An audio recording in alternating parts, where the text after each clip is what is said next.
Jangan salah, dulu yang membranding Bali ada turis yang datang ke Bali, antropolog, seniman gitu kan. Sekarang tugas kita lah yang merebranding Bali kembali.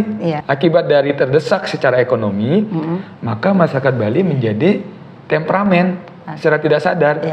Jangan salahkan, itu akibat dari ekonomi kita yang belum mapan sampai sekarang, belum stabil. Maka dari itu Pak Gubernur, tolong dong.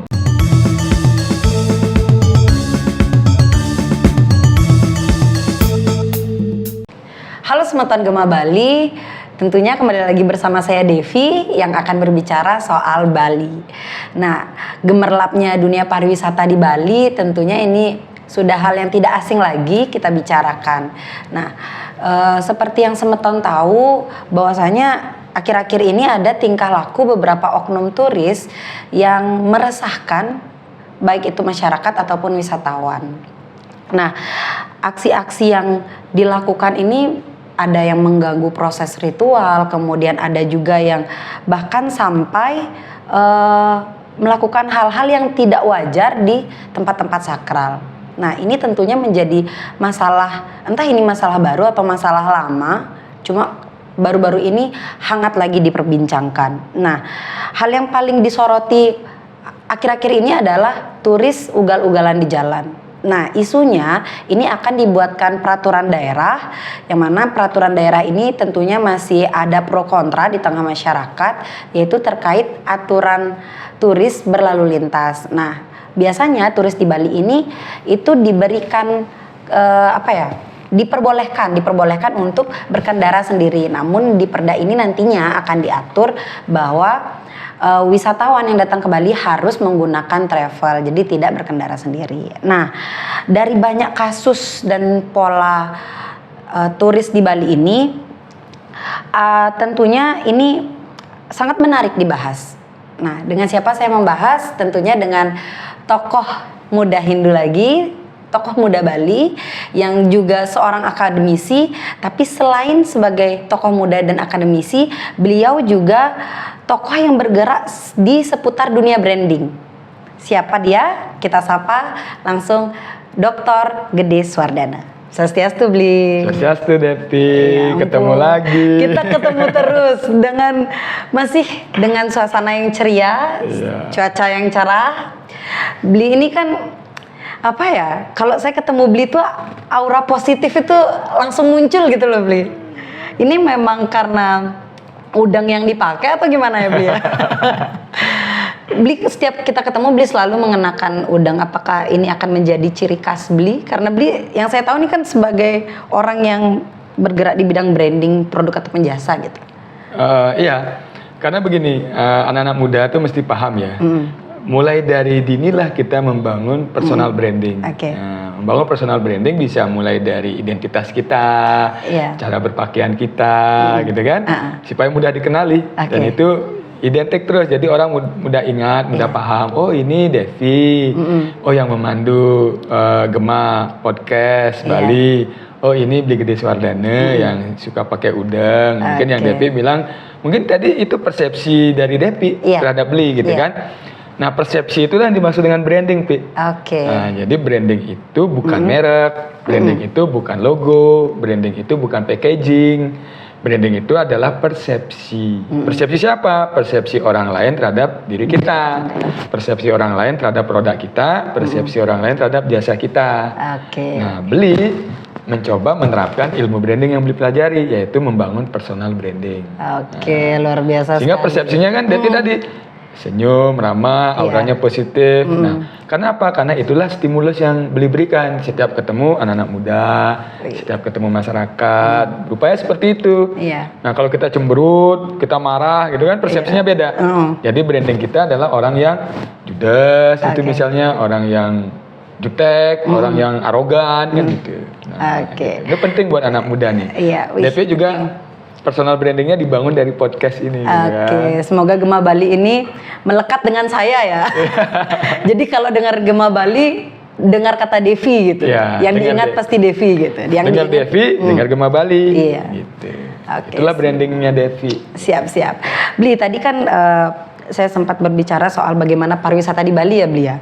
Ini banyak hal-hal negatif nih yang muncul, permasalahan-permasalahan dari turis di Bali. Nah, dari keriuhan ini Bli, sebenarnya ada apa sih dengan pariwisata di Bali Bli? Oke, pertama gini Pi, kita framing aja lah isu ini ya, isu dalam konteks branding Bali. Nah, Bali kan punya brand sebagai Bali Pulau Surga, kan Bali Seribu Pura, Pulau Dewata, sebagai serpihan surga di alam semesta nih, serpihan surganya itu ada di Bali gitu kan. Jadi wisatawan zaman dulu nih, dari 1920 sampai tahun 2020 lah, 100 tahun sudah Pi, kita menikmati branding Bali sebagai Bali Pulau Surga.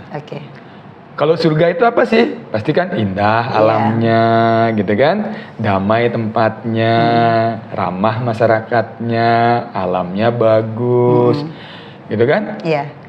Itu kan yang dirasakan kalau bahkan ada turis pengen mati di Bali.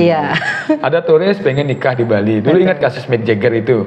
Dia nikahnya di Bali karena ingin merasakan sensasi sebagai orang Bali. Kemudian ada lagu Denpasar Moon gitu kan. Itu kan membangun citra Bali sebagai daerah yang pokoknya penuh keindahan gitu lah ya. Penuh keindahan, nikmat, damai, tentram. Nah, begitu. Nah, sekarang kita melihat fenomena-fenomena yang Depi bilang di awal tadi.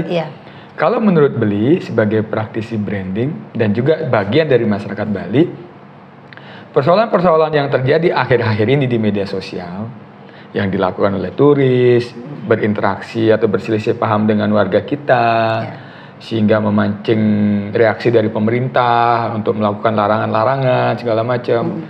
Kemudian ada kasus-kasus unik tuh, turis protes soal ayam berkokok gitu.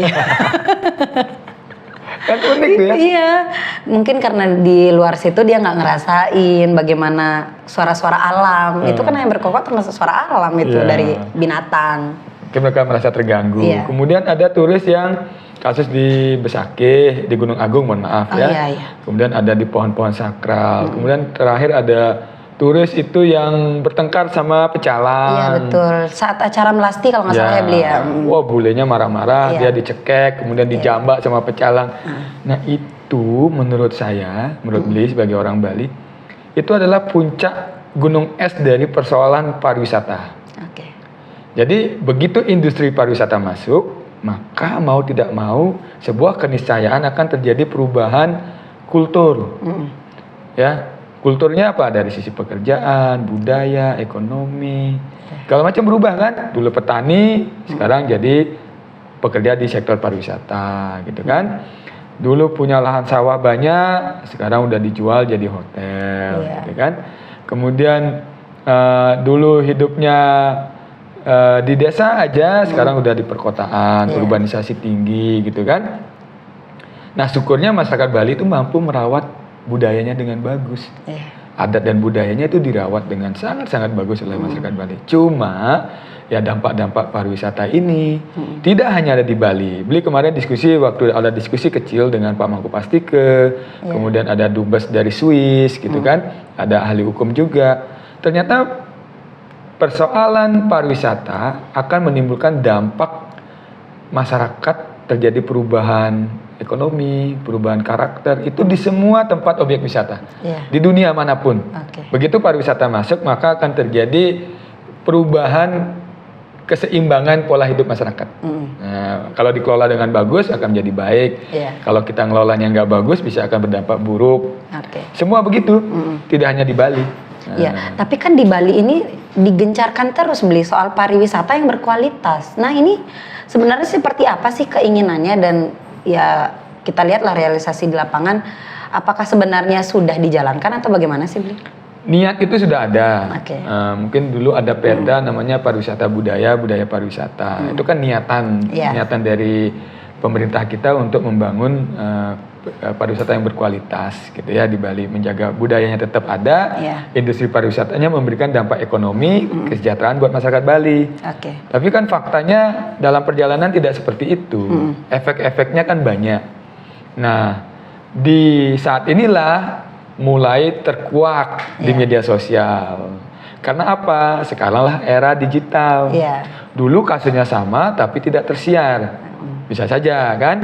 Karena tidak ada CCTV dulu. Iya. Sekarang CCTV-nya tuh HP-nya Devi, Iya. HP-nya Bli. Semua yang bisa mengambil gambar itu sudah menjadi CCTV. Ya, jadi setiap konflik yang ada di masyarakat itu direkam langsung oleh masyarakat. Iya. Nah, karena literasi mereka tentang dunia digital tidak bagus atau belum lengkap atau tidak mahfum istilahnya, tidak begitu paham dampaknya, ya diupload aja. Akhirnya apa yang terjadi? Berita-berita yang Devi ceritakan tadi. Iya. Tersiarlah sampai ke luar negeri, dengan memancing reaksi. Masyarakat Bali juga terlihat sekarang kok masyarakat Bali sekarang keras ya. Iya. Dulu kan ramah, santun, orang Bali hospitality-nya bagus kan. Iya. Maka kita itu jadi di dunia pariwisata tuh sangat baik sekali karena kita ramah, santun. Ramah yang kita keluarkan, senyum yang kita keluarkan itu tulus. Iya. Gitu kan? Tidak salah branding Bali itu sebagai Bali Pulau Surga. Iya. Gitu kan? Karena penduduknya ramah. Kok sekarang berubah dengan adanya kejadian seperti itu? Nah, ini akibat dari kemajuan teknologi.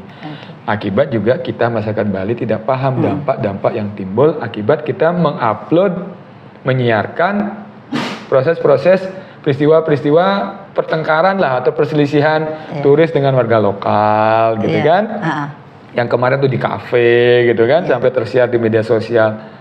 Kemudian turis naik motor sembarangan gitu, nggak pakai SIM, nggak pakai helm, kadang nggak berbusana juga, nggak pakai baju. Itu kan mengganggu pandangan dari orang yang berkendara yang lain kan. Ya, itu sudah terjadi dari masa Pak Mangku Pastiko juga sudah ada seperti itu. Cuma belum masif karena dulu belum ada digital. Berarti kasus ini memang udah dari lama ada. Cuma bedanya kasusnya ini karena sekarang banyak yang mendokumentasikan kan seperti itu Beli ya. Jadi lebih mudah viral juga kan sekarang ya Beli ya terkait. Iya, makanya Beli bilang puncak gunung es, Pi. Oke. Nah, jadi hanya di sekarang udah kelihatan semua ada. Tapi itu ada dampak bagusnya juga, Pi. Iya. Dampak buruknya juga ada. Dampak bagusnya kita paham, oh bahwa inilah persoalan pariwisata yang kita hadapi. Iya. Nggak dikamuflase bahwa tetap baik aja pariwisata kita kan. Nah, sekarang kelihatan, nah dampak buruknya ya branding kita menjadi citra Bali menjadi tidak bagus di mata dunia. Dari sisi pariwisata. Iya. Dari hospitality-nya juga. Nah, kalau menurut Bli, sebaiknya tuh harus apa sih yang dilakuin sama masyarakat ketika melihat turis asing ini ternyata bertingkah yang tidak sepatutnya seperti itu? Apakah menegurnya atau hanya ya cukup mendokumentasikan saja atau seperti apa Bli? Karena kita tahu kan tidak semua orang Bali yang tinggal di Bali bisa berbahasa Inggris. Nah itu dia. Begini, kita harus satu bahasa dulu nih Pi, bahwa pariwisata itu terkait erat dengan branding Bali, dengan brand kan. Nah kalau branding itu adalah persepsi sekali lagi ya. Apalagi kita di dunia pariwisata, gimana persepsi publik, persepsi wisatawan terhadap Bali. Nah kalau dulu Bali itu kan damai, indah, ramah kan, alamnya bagus, ketenangan gitu ya, merasakan di sini. Itu persepsi wisatawan dulu. Akibat apa? Akibat dari stimulus yang dilakukan oleh masyarakat Bali. Nah, stimulus itulah yang menimbulkan persepsi. Persepsi itulah yang dimaksud dengan branding, gitu kan? Persepsi publik terhadap Bali. Nah, kenapa branding Bali dulu bagus? Itu akibat dari sumbangan dari para pelukis-pelukis dunia yang dulu datang ke Bali, yang diundang oleh Raja Ubud. Nah, antropolog yang melakukan penelitian di Bali, riset ya tentang kebudayaan Bali. Mereka menulis buku dan sebagainya. Nah, dibawalah tulisan itu ke luar negeri sehingga terciptalah persepsi bahwa Bali sebagai pulau surga. Karena memang di storytelling atau diceritakan dalam buku-buku lukisan itu Bali yang indah. Terciptalah persepsi begitu. Nah, jadi branding Bali seperti yang digambarkan oleh para turis-turis mancanegara yang dulu ya, yang pelukis, antropolog gitu kan. Bukan Bali loh bukan kita loh yang membranding Bali, Pi. Orang luar. Orang luar justru. Kita belum pernah membranding Bali. Dari 1920 sampai 2023 belum pernah. Pemerintah, kemudian teman-teman di sektor pariwisata belum pernah membranding Bali. Pernah dulu ada tagline Bali Santi Santi Santi. Itu tagline, bukan branding. Gagal total. Kenapa? Karena mungkin pemerintah nggak paham betul soal branding. Atau persepsinya masih salah soal branding. Atau keliru, atau bahasanya tersesat soal branding. Nah, jadi sekarang kita lihat nih apa yang terjadi. Tingkah pola turis dan juga interaksinya dengan masyarakat Bali yang viral beberapa hari terakhir ini, itu dampak dari apa? Dampak dari semakin terdesaknya isi perut masyarakat Bali. Jadi tidak bisa makan, pariwisata belum pulih, pertumbuhan ekonomi Bali masih negatif, ataupun sekarang tumbuh baru 3-4%, belum normal. Dulu normal di atas 5%, di atas rata-rata nasional. Pariwisata belum pulih sepenuhnya. Kalau sudah perut kosong, tidak dapat nafkah, otomatis karakter kita berubah tuh. Jadi lebih beringas, jadi lebih arogan. Itu tidak terkontrol lagi. Karena apa? Karena itu. Kedua, kita merasakan bahwa turis-turis mengambil sektor-sektor informal yang kita lakoni. Misalnya turis menyewakan motor, memberikan pelatihan surfing gitu kan. Latihan yoga. Turis itu dianggap sekarang sudah mengambil alih pekerjaan. Nah, itu memuncak lagi tuh. Waduh, turis ini udah ngambil alih pekerjaan kita. Jangan-jangan kita semakin nggak makan. Nah, akibat dari terdesak secara ekonomi, maka masyarakat Bali menjadi temperamen secara tidak sadar.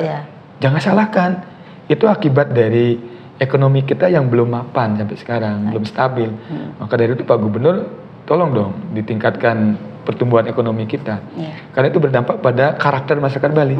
Yang dulu sangat santun, sekarang dikit-dikit marah. Dulu pernah nggak Depi lihat ada orang Bali jambak turis? Wah, belum, enggak lah. Setiap ada turis lewat pasti disapa, "Hello Mister, hello Miss." Karena aku dulu maksudnya kalau udah bertemu turis tuh girangnya bukan main. Cuma ya karena sekarang melihat di sosial media ya kok seperti ini sih, apa emang sebenarnya dari dulu seperti ini. Nah, tapi ini juga menjadi pertanyaan besar ya Beli ya.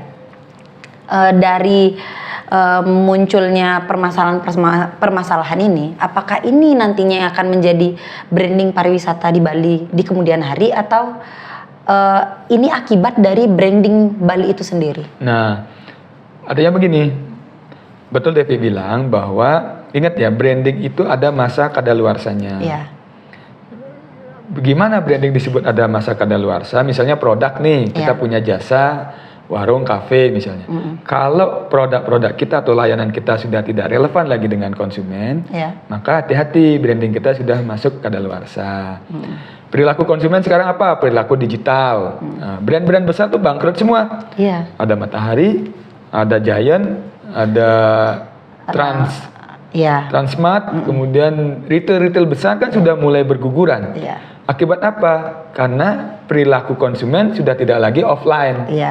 Lebih senang berbelanja online. Nah, itu kan perilaku konsumen berubah. Nah, di dunia pariwisata kita mengamati nih, Beli mengamati. Oh, ternyata perilaku wisatawan kita udah berubah nih. Gitu kan? Sudah tidak seperti dulu lagi. Mereka kesini ingin kedamaian. Sekarang pengen cari uang, gitu kan? Pengen kerja, gitu kan? Nah, itu artinya kalau sudah perilaku wisatawan berubah, hati-hati nih, branding kita sudah mulai kadaluarsa nih. Nah, supaya tidak kadaluarsa harus kita perbaiki. Nah, caranya adalah kita harus melakukan rebranding lagi. Dengan cara apa? Masyarakat Bali hati-hati nih. Semakin sering kita mengupload konflik-konflik kita dengan turis, maka akan menumbuhkan persepsi di dunia internasional bahwa Bali itu tidak lagi ramah. Masyarakat Bali yang dulu penuh senyum, ramah, sekarang udah bisa jambak turis kan? Jadi ketakutan nanti turis. Nah, betul. Jangan-jangan nanti turis, kalau saya ke Bali, saya melanggar hukum di situ, karena saya nggak tahu bagaimana penerapan hukum di Bali, tiba-tiba saya dicekik nih sama pecalang gitu kan, saya dipukul sama masyarakat Bali. Mereka jadi takut kan? Karena persepsi mereka sudah berubah tentang masyarakat Bali. Tentang orang Bali udah berubah. Nah, itu artinya branding kita udah mulai berubah. Nah, hati-hati nih masyarakat Bali.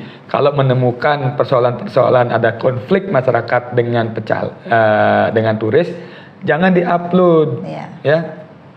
Karena itu akan mempengaruhi persepsi wisatawan dunia terhadap Bali.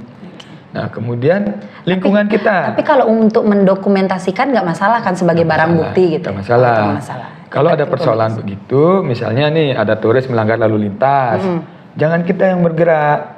Cukup dokumentasikan, tangkap plat nomornya, sampaikan ke kepolisian, biarkanlah kepolisian melakukan penegakan hukum. Jangan main hakim sendiri. Iya. Karena diatur loh dalam hukum itu bahwa wisatawan yang punya SIM internasional bisa mengendarai kendaraan di tempat dia berada. Di Bali bisa loh, boleh loh, asal punya SIM. Jadi diatur oleh undang-undang. Ya. Nah, maka dari itu kita tidak boleh melakukan adjustment ya, atau tindakan main hakim sendiri. Ya. Itu akan mengubah persepsi dunia terhadap kita. Ya. Kemudian alam kita harus dirawat. Kalau kan kita nih banyak sampah nih, Pi. Ya. Alam kita rusak, bukit kita gundul sekarang, sampah plastik berserakan, transportasi publik kita kacau balau gitu kan. Persepsi dunia terhadap Bali berubah. Nah, kita harus hati-hati. Kita harus segera melakukan rebranding tentang Bali. Masyarakat Bali juga hati-hati, jangan main hakim sendiri, kemudian di-upload di TikTok, di IG, di Facebook, itu jadi viral, akan mengubah persepsi dunia terhadap Bali. Oke, ini getol banget ya soal rebranding, branding, ya ampun. Sebenarnya saya ada pertanyaan juga nih, Bli. Ini menarik sekali karena berbicara soal pendidikan Bli oke gitu, berbicara soal pembangunan juga Bli oke. Pariwisata juga nggak kalah mainnya gitu. Bli ada niatan mau nyalon di anggota dewan mungkin nanti, atau kan karena ada pergantian gubernur, atau mau nyalon gubernur nanti Bli? Gimana nih Bli? Oh, kejauhan. Ada, kalau niatan ada Bli? Untuk niatan ada. Ya. Bahkan sudah melakukan nih, Pi. Iya. Sekarang ini Bli maju sebagai bakal calon DPD Dewan Perwakilan Daerah RI untuk pemilu tahun 2024. Oke, luar biasa. Jadi aspirasinya bisa langsung nanti Bli yang sikat gitu. Mudah-mudahan, karena begini, Bli itu kan kenapa konsen di dunia pendidikan? Karena Bli dulu anak panti asuhan.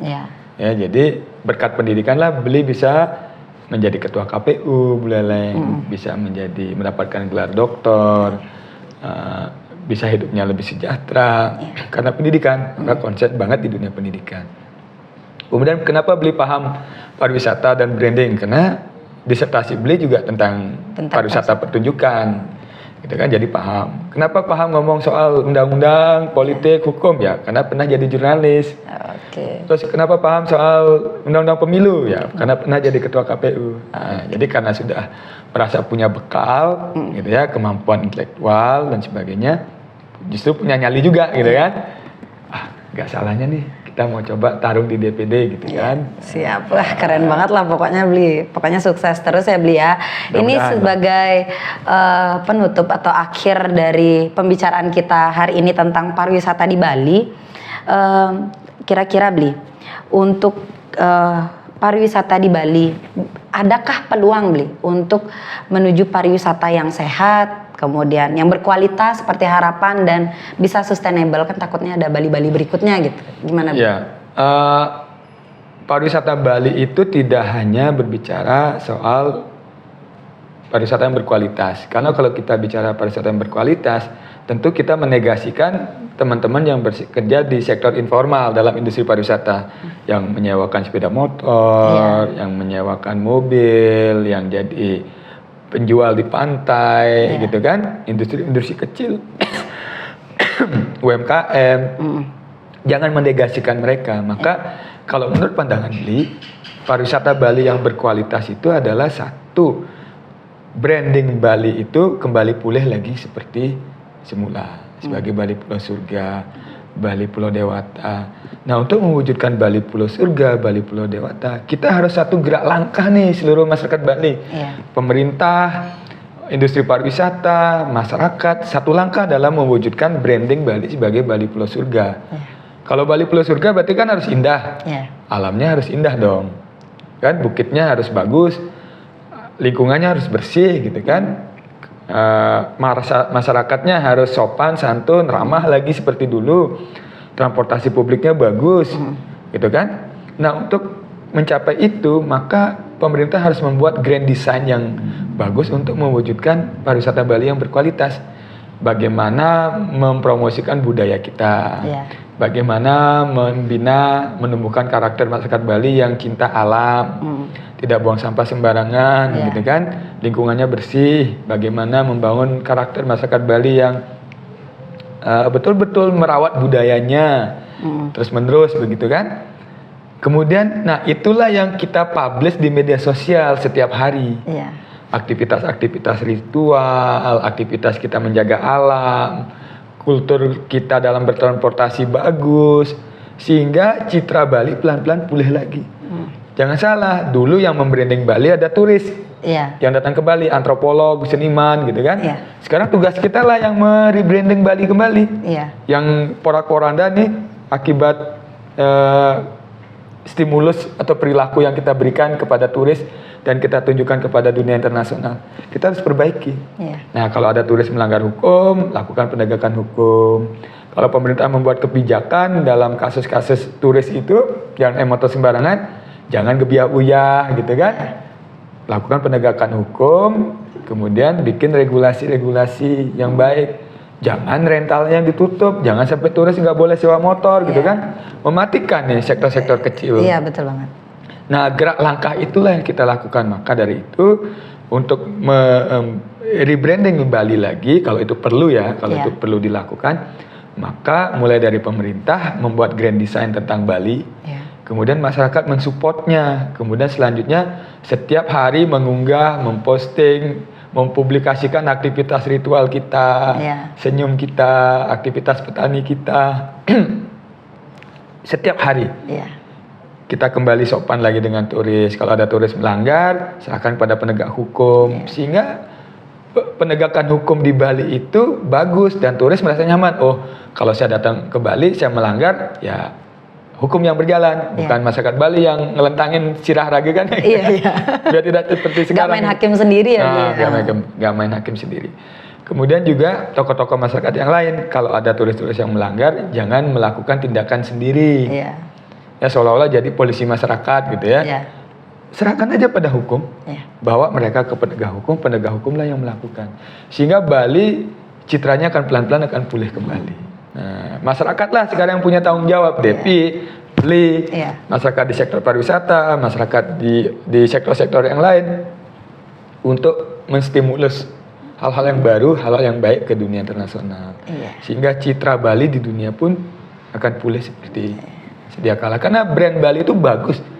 Cuma sekarang kita harus branding dengan cara-cara activity yang seperti yang Beli bilang tadi. Iya, betul banget. Begitu, Pi. Jadi harapan pariwisata yang berkualitas itu dapat terwujud dengan segera apabila masyarakat dan pemerintah tentunya kompak dalam menjalankannya. Terima kasih banyak Bli udah mau berbagi lagi nih dengan saya di acara Gema Bali, di podcastnya Gema Bali. Semoga Bli nggak kapok-kapok nih berbagi sama semeton Gema Bali, karena masih banyak permasalahan-permasalahan tentang Bali yang menarik untuk kita ulas, dan bukan hanya permasalahan tapi banyak hal menarik lainnya, baik itu pariwisatanya, wisata alamnya, dan juga tradisi budayanya. Itu aja siaran hari ini. Terima kasih banyak sekali lagi Bli sudah mau berbagi dengan semeton Gema Bali. Sampai jumpa teman-teman, jangan lupa di like, komen, dan subscribe. Jangan lupa juga kalau teman-teman ada informasi yang menarik lagi seputaran Bali, silakan tulis di kolom komentar. Nantinya pastinya akan menjadi referensi Gema Bali untuk dikulik dan dibahas. Sampai jumpa semeton Gema Bali.